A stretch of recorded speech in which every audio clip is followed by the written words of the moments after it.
Semana llena no solo de argumentos, sino de mucha sensibilidad por la pandemia mundial del coronavirus. Desde Argumentos hoy también vamos a abordar ese tema desde nuestro concepto de mostrar todas las miradas. La de la angustia natural, la del impacto desde algunos argumentos de las implicaciones del virus en otras áreas de interés como la económica, la petrolera. Antes de llegar a ese punto, vamos a hacer una radiografía necesaria desde los argumentos de nuestros invitados de esta semana de la situación económica de Venezuela en general, para luego insertar muchos de esos puntos en clave de situación de riesgo y de prevención sanitaria. Muchísimas gracias como siempre por estar con nosotros. Esto es Argumentos, esa es nuestra etiqueta, @argumentosgb, @marayirachirinos. Bienvenidos.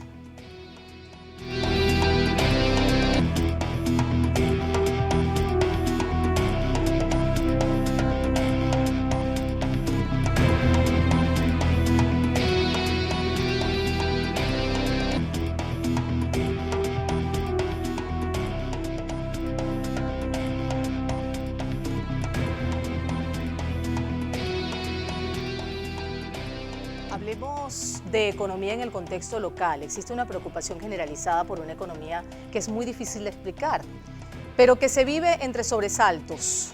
El presidente de Consecomercio, Felipe Capozolo, se refiere a lo admitido ya por el gobierno en materia tributaria para sostener la economía nacional y con ese argumento comenzamos. Lo que está ocurriendo allí, ahí hay unos mensajes claros acerca de un Estado, de un gobierno que admite ya que tiene que vivir de los impuestos, tiene que vivir del aporte que hagamos todos los ciudadanos venezolanos para sostener el Estado-Nación, basado principalmente en la base tributable, o lo que llaman en todos los demás países los contribuyentes.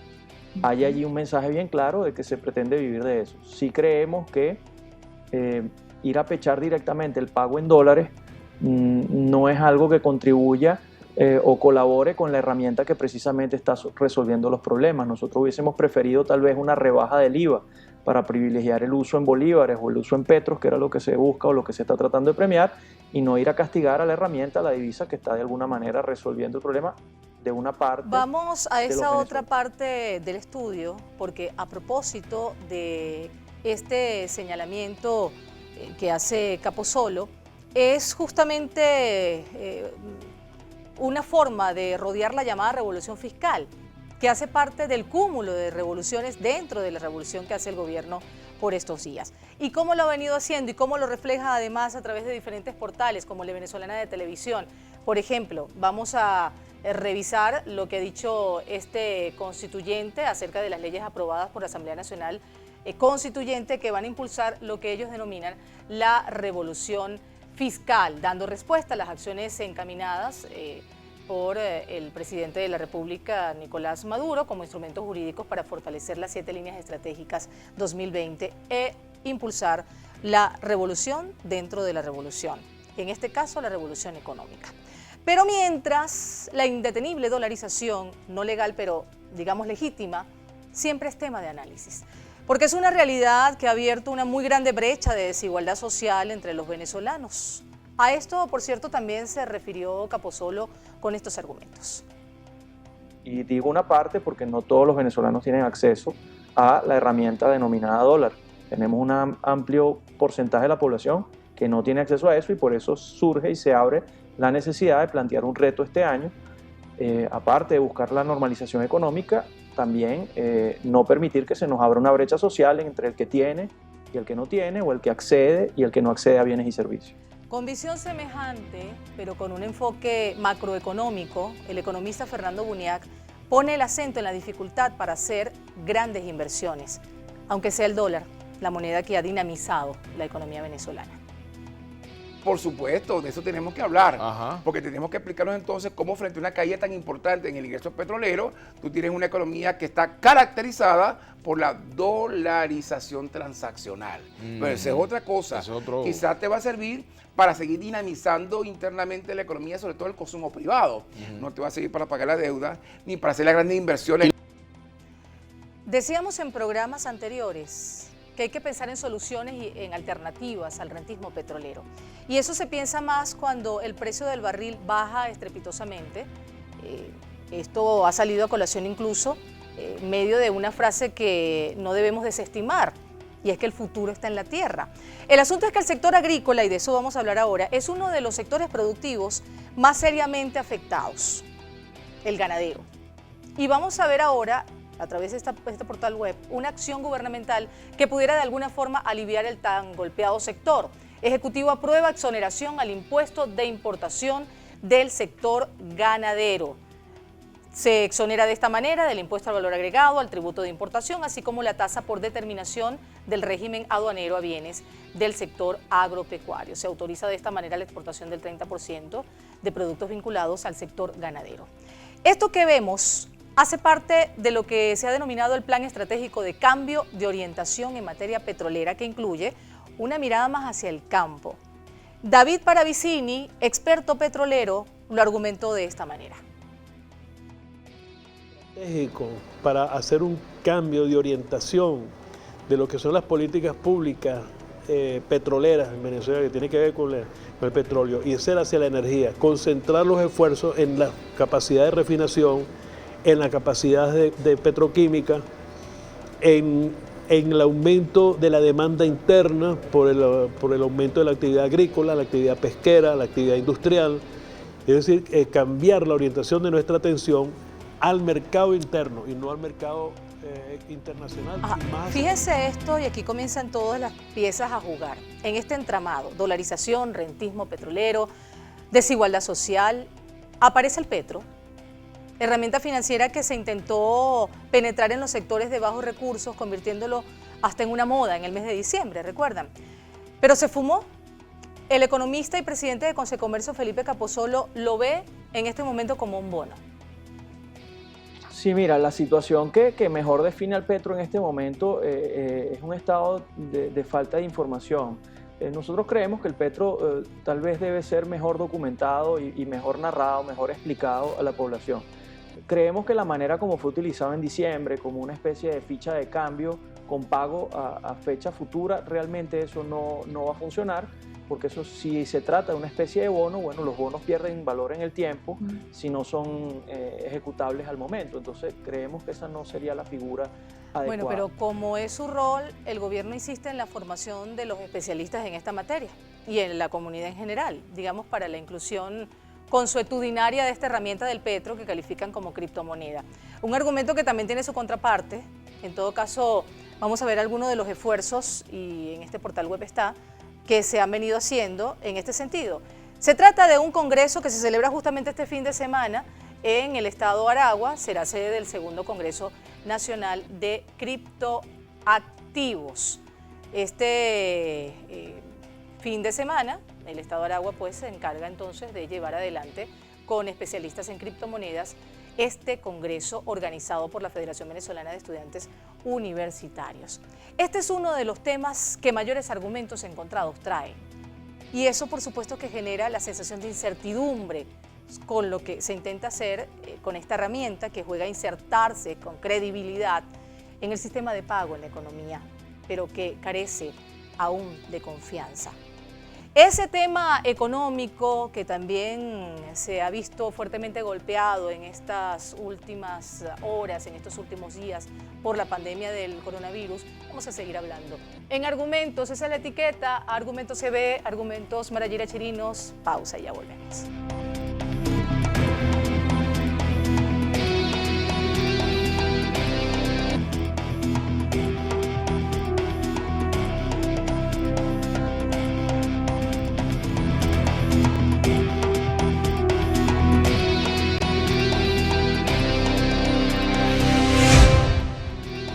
Continuamos escuchando Argumentos a través de la pantalla de Globovisión. Sigamos enfocándonos en las alternativas, a partir de esa radiografía que algunos invitados a Globovisión han hecho de la compleja situación económica de Venezuela. En el segmento anterior poníamos sobre la mesa algunas opciones, pero nos faltó una muy importante: el oro, el tan polémico tema del arco minero. Leonardo Buniac, economista, se refirió a este punto en Vladimir a la Una. El oro puede servir de colchón frente a la caída del ingreso petrolero. Venezuela tiene, el arco minero representa el segundo reservorio, una vez que esté certificado, el segundo reservorio más importante del planeta después de Estados Unidos, una vez que esté certificado. El problema es que no tienes hoy la capacidad instalada, más allá de lo que marginalmente estás haciendo. Pero por lo menos para el manejo mínimo de gastos. De esa y todas nuestras riquezas naturales, Felipe Capozolo saca la necesidad de evitar que el futuro de nuestra economía esté amarrado a ellas. Una visión de empresario enfocada a otro tipo de productividad. Escuchemos. Pero más allá de eso, el país necesita estabilidad, el país necesita un futuro que no esté amarrado a una riqueza mineral. Y nosotros venimos señalando desde hace tiempo que ya estamos en el año 2 de la era postpetrolera. Venezuela no puede seguir considerándose un país petrolero y ahora sí hay una barrera importante que lo aleja de esa definición, y es que nuestra producción de petróleo es bastante pequeña, es muy modesta. Por lo tanto, nosotros tenemos que plantearnos un futuro en donde deben haber dos variables importantísimas, como es la producción, la productividad, es decir, el esfuerzo que hacen todos los venezolanos integrados en cadenas productivas para, digamos, producir bienes y servicios que puedan ser presentados en nuestros mercados y en mercados globales. Y por otra parte está ampliar esa base tributaria, fijar muy bien y anclarlo a la definición de país, la definición de contribuyente, porque esos son los dos aspectos fundamentales que van a definir el futuro. En medio de argumentos como este aparece el fenómeno del emprendimiento de todo tipo. David Paravicini utiliza este argumento de enlace para hablar de ciertos controles que a su juicio debe ejercer el gobierno nacional. Venezuela, por producto justamente de esta guerra que está declarada contra nuestro país, el pueblo venezolano ha desarrollado capacidad de resolver los problemas, por ejemplo, de producción de alimentos, que la forma que nos pudimos aproximar a ver de qué magnitud era fue a través de SUNAGRO. Hemos tenido reuniones de la Comisión de Economía de la Asamblea Nacional Constituyente como personalmente, donde para ver qué cantidad, qué volumen, qué tonelaje de comida, de alimentos se mueven a nivel nacional. Y eso lo tiene SUNAGRO medio porque su objeto es justamente tener el control de este transporte. Y según esto, el 80% de la población tendría cero consumo, cosa que no es así. Es decir, lo que muestra o demuestra que hay una actividad económica nacional en materia de producción agrícola que no está registrada. Es decir, es lo que normalmente se denominan los gochos, que hay un mercado, estos mercados que se van haciendo por los sitios.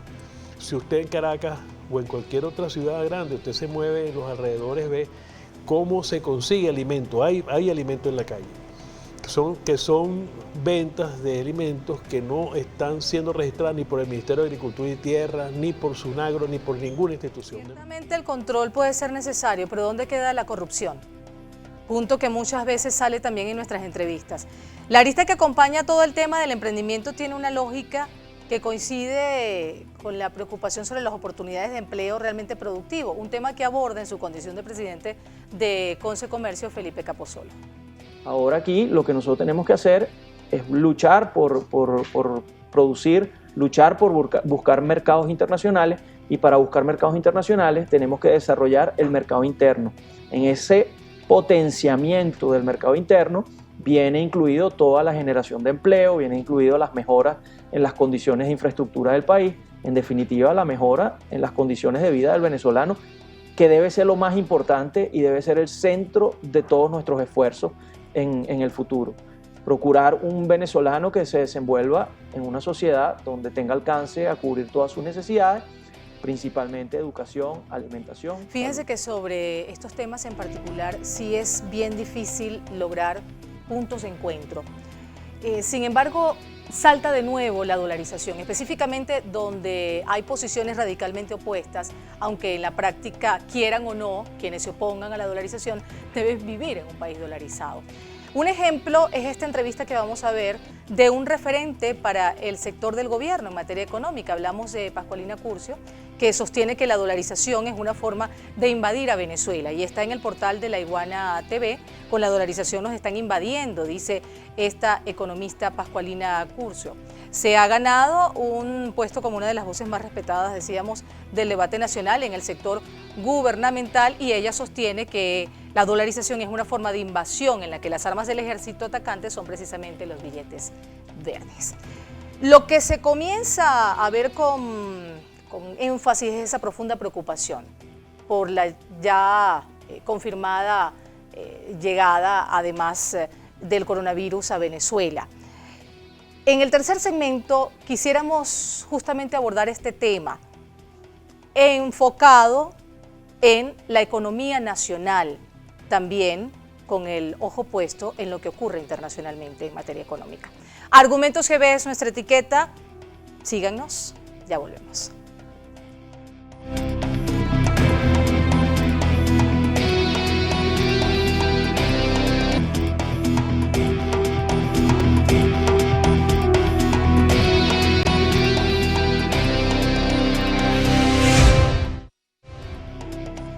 Argumentos GB es nuestra cuenta en Instagram, también estamos en Twitter, síganos, la etiqueta Argumentos. China, como principal factoría del mundo, ha paralizado en un gran porcentaje sus actividades de producción por el coronavirus. Y eso hace que la economía mundial se resienta, también la venezolana. El economista Leonardo Buniac se refiere a esta pandemia y el impacto económico que ha causado. Pero esto es una crisis distinta, esto es una crisis industrial que ocurre, que se origina en el corazón de la factoría del planeta. O sea, en el corazón de la fábrica del mundo, que es China. China es una economía que consume el 50% del carbón, Vladimir, que se quema en el mundo. El 45% del cobre que se consume, del aluminio, de las materias primas en general, incluyendo tierras raras. China consume nada más y nada menos que el 23% de la energía primaria que se consume en el planeta, equivalente a barriles de petróleo, energía nuclear, electricidad, gas natural, carbón. China, por supuesto, produce el 40 y pico por ciento del gas de carbono que también contamina el planeta. Entonces estamos hablando de la factoría del mundo. Pero la caída de los precios del petróleo no tiene su origen precisamente en el coronavirus. Hay decisiones estructurales y coyunturales que involucran políticas energéticas de otros países. Es una explicación que la dio David Paravicini con este argumento. Vamos a la revisión de los comentarios de la audiencia con Juan Carlos Valerón, @Valerón Juan Carlos, que nos escribe: la OPEP como rectora de los precios del petróleo prácticamente no existe y Rusia se opone a la reducción de producción para no afianzar a Estados Unidos y a Canadá como principales productores de petróleo a nivel global. Así se desplomen los precios del crudo. Bueno, yo creo que no es cierto que la OPEP no existe y tampoco creo que es cierto que Rusia se niegue a formar parte de unas decisiones con respecto a tener un control de los mercados, porque ha demostrado en el tiempo lo contrario. Quien pareciera que más bien actúa de una manera errática es Arabia Saudita, porque esto no es la primera vez, ya dice 3 menciones de otras más que ha habido donde Arabia Saudita unilateralmente decide romper los acuerdos de la OPEP. Que no quiere decir Hay que muchos análisis que se han venido haciendo en este sentido. Por ejemplo, y vamos al portal de Ecoanalítica, se trata de una previsión de que se agravarían las consecuencias por el efecto del coronavirus, que apuntaba a un precio de la cesta venezolana de crudo en 2020 por el orden de $51,6. Y miren justamente de lo que habla Ecoanalítica cuando reduce esta proyección del petróleo venezolano a 30 por barril y prevé esa caída de los ingresos por 5.000 millones. Y habla justamente de estas proyecciones según las cifras del Banco Central de Venezuela. La abrupta caída ha generado una pérdida realmente multimillonaria. Y lo vemos, vamos a cambiar de portal web, en este de Actualidad RT, que dice que los miembros de la OPEP pierden más de $500 millones en un día tras la brusca caída de los precios del petróleo. Y en Venezuela concretamente, ¿qué está pasando? Algo así veíamos acá. ¿Cómo se configura su conexión con el mundo de cara al futuro en términos energéticos? Digamos incluso trascendiendo lo meramente petrolero. David Paravicini lo explica con estos argumentos. Tiene absoluta razón. El tema del aumento de los precios, el aumento de la producción no tiene vigencia, no tiene ninguna validez en una situación como esta, pero tampoco tiene, en mi opinión, y es un tema que ponemos en el debate público, en el sentido de que si Venezuela quiere convertirse en un país energético, tiene que cambiar su vocación o su idea de ser un país exportador seguro y confiable de petróleo, y más bien ser un país que se conecte con el mundo, es más bien a través de producción de energía y no de exportación de petróleo. Aquí entra perfectamente el tema de la injerencia, porque cuando hemos hablado en argumentos sobre la injerencia, sobre la obediencia a imperios, saltan los múltiples argumentos sobre Estados Unidos, sobre China y sobre Rusia también. David Paravicini, además de insistir en la diferenciación en la que coincide el también analista petrolero Vladimir Adrianza entre imperio y potencia, defiende el siguiente argumento. Justamente este decreto lleva, porque no es que somos rehén de Estados Unidos o rehén de China o de Rusia, somos rehenes de la exportación de petróleo. Si identificamos efectivamente cuál es la relación o el eslabón o la cadena que nos ata a la dependencia en materia petrolera, vemos que es esa dependencia de los grandes consumidores. Rehacer o replantearnos nuestra visión como país energético, lo que nos lleva es a que podemos ser entonces autónomos porque vamos a desarrollarnos con nuestras fuentes energéticas, no solamente el petróleo, tenemos también la energía hidroeléctrica, la solar, tenemos la eólica, tenemos de fuente de energía y dentro del mismo petróleo tenemos la orimulsión, el desarrollo del gas, Ser más como país autónomos, energético que más como país petrolero. Ser independientes, autónomos, soberanos, todos hablan de eso. Pero ambos lados de la geometría política venezolana termina creando fuertes alianzas que hacen dudar de esos conceptos de autonomía, de independencia y de soberanía. Igual hay que escuchar todos los argumentos de los extremos, aunque lamentablemente muchas veces estos se toquen.